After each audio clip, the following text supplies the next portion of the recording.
खरं जर आज बघायला गेलं तर अयोध्येमध्ये आज दानपेटीतील एवढी मोठी चोरी झाली.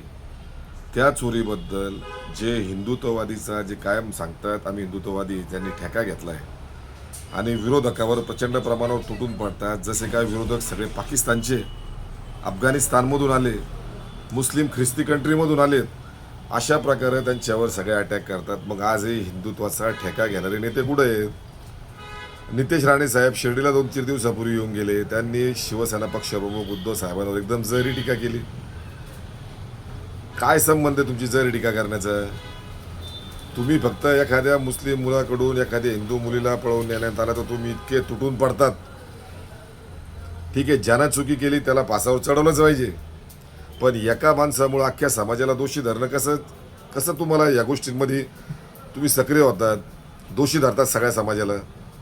आज अयोध्येमध्ये आज दानपेटीतून चोरी झाली, त्यासाठी नितेश राणे झाले, नवनीत राणा झाली, अनेक जणांनी, ज्यांनी आता आमचे नगरचे संग्राम जगताप.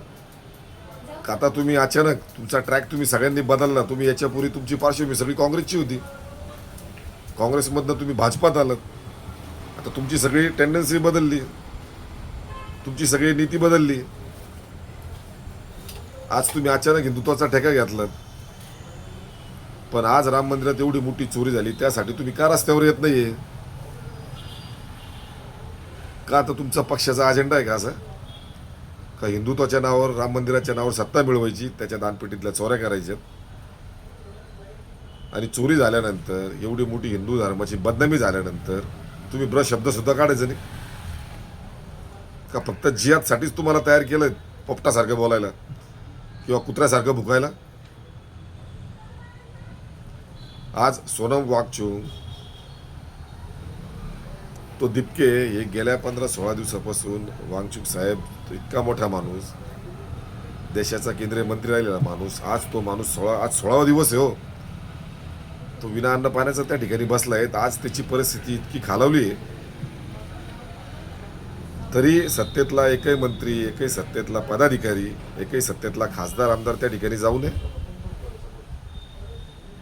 नेमकं त्यांचं काय म्हणणं आहे त्यांचं ऐकून तर घ्या. सरळ सरळ ते नीट पेपर फुटीबद्दल त्यांना बोलायचं आहे.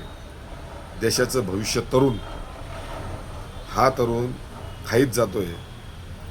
शिक्षणाबद्दल ते विषय मांडतायत, त्यासाठी ते उपोषणाला बसले. तो विषय ऐकून घ्यायला सत्ताधाऱ्यांना बिलकुल वेळ नाही. आज हनुमानाला काय रॅलीमध्ये नाचवलं जातं?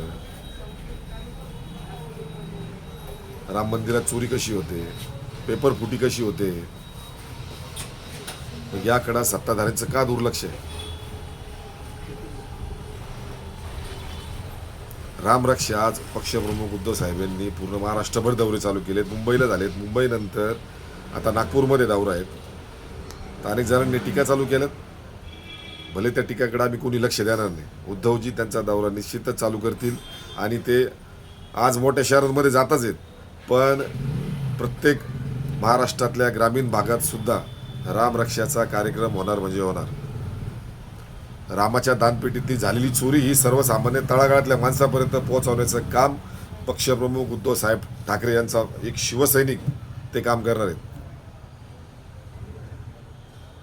आज इतकी वाईट परिस्थिती भारत देशाची असताना दानपेटीतून चोरी होते का?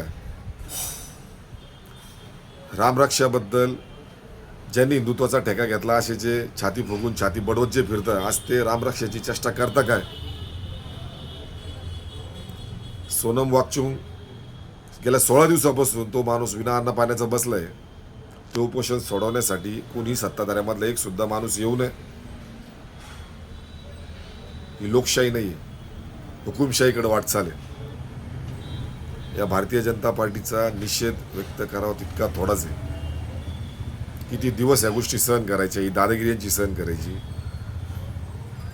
महाराष्ट्रामध्ये अनेक ठिकाणी खून पडतायत, जेवणावरून वाद होत आहेत, आणि याच गुंडांना उपमुख्यमंत्री असतील, मुख्यमंत्री असतील, हिंदुत्वाचा ठेका म्हणून त्यांना आश्रय देतात आणि त्यांच्या हातून असे महाराष्ट्रभर खून पडतायत.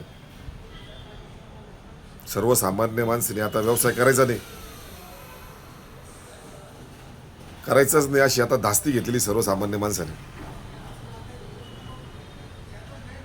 ही सगळी दहशत केव्हा मोडून निघल? आज जर बघायला गेलं, हिंदुत्वाच्या नावावर अनेक गुंडांना पक्षामध्ये प्रवेश दिला, शिंदे गटाने दिला, भाजपाने दिला, पण आज सर्वसामान्य माणूस आज रात्री 9 नंतर घराच्या बाहेर पडण्यास तयार नाही. इतकी दहशत निर्माण झाली. जातीपातीमध्ये वाद लागलेत. जातीपातीतले एकमेकांकडे सुद्धा लोक संशयाने बघतायत. विशिष्ट जातीच्या लोकांनी विशिष्ट जातीच्या लोकांकडून खरेदी करायची नाही, इथपर्यंत जाऊन पोहोचलेत.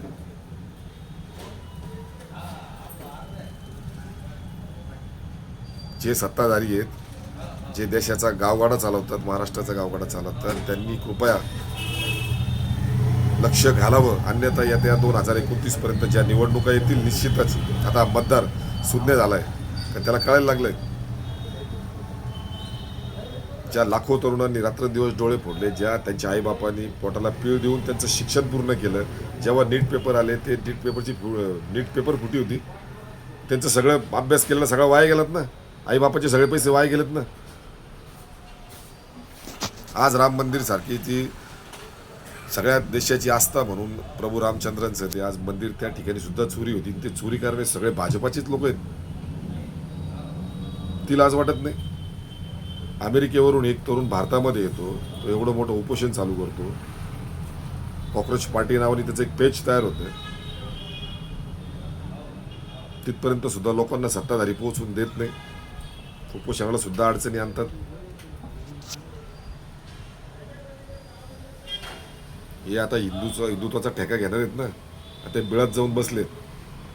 उद्या एखादं काहीतरी हिंदू मुस्लिम किंवा एखादं जातीपातीत काय होऊ द्या, लगेच बिळातून बाहेर पडतील. लगेच क्रांती मोर्चा, आक्रोश मोर्चा लगेच चालू होईल यांचं. पण आज एवढी मोठी राम मंदिराच्या दानपेटीत चोरी झाली, त्याच्यासाठी बोलायला कोणी पुढे येणार नाही, कारण चोरणारे यांचे बापच आहेत ना. हीच त्यांची पिल्लावळ आहे ना सगळी. आजचा व्हिडिओ बघा तुम्ही. आज एक त्याचा रील तो अयोध्याच्या, ज्या ठिकाणी कॅश काउंटर आहे त्या ठिकाणी एकदम सन्नाटा आहे. लोकांनी पाठ फिरवली त्या ठिकाणी. खऱ्या अर्थानं बदनाम केलं आहे भाजपानी, या संघाने सुद्धा बदनाम केलं आहे राम मंदिर. आज लोक तिथं दर्शनाला सुद्धा जाण्यास लोकांनी आता पाठ फिरवली, का तर त्या दानपेटीत चोरी होते म्हणून.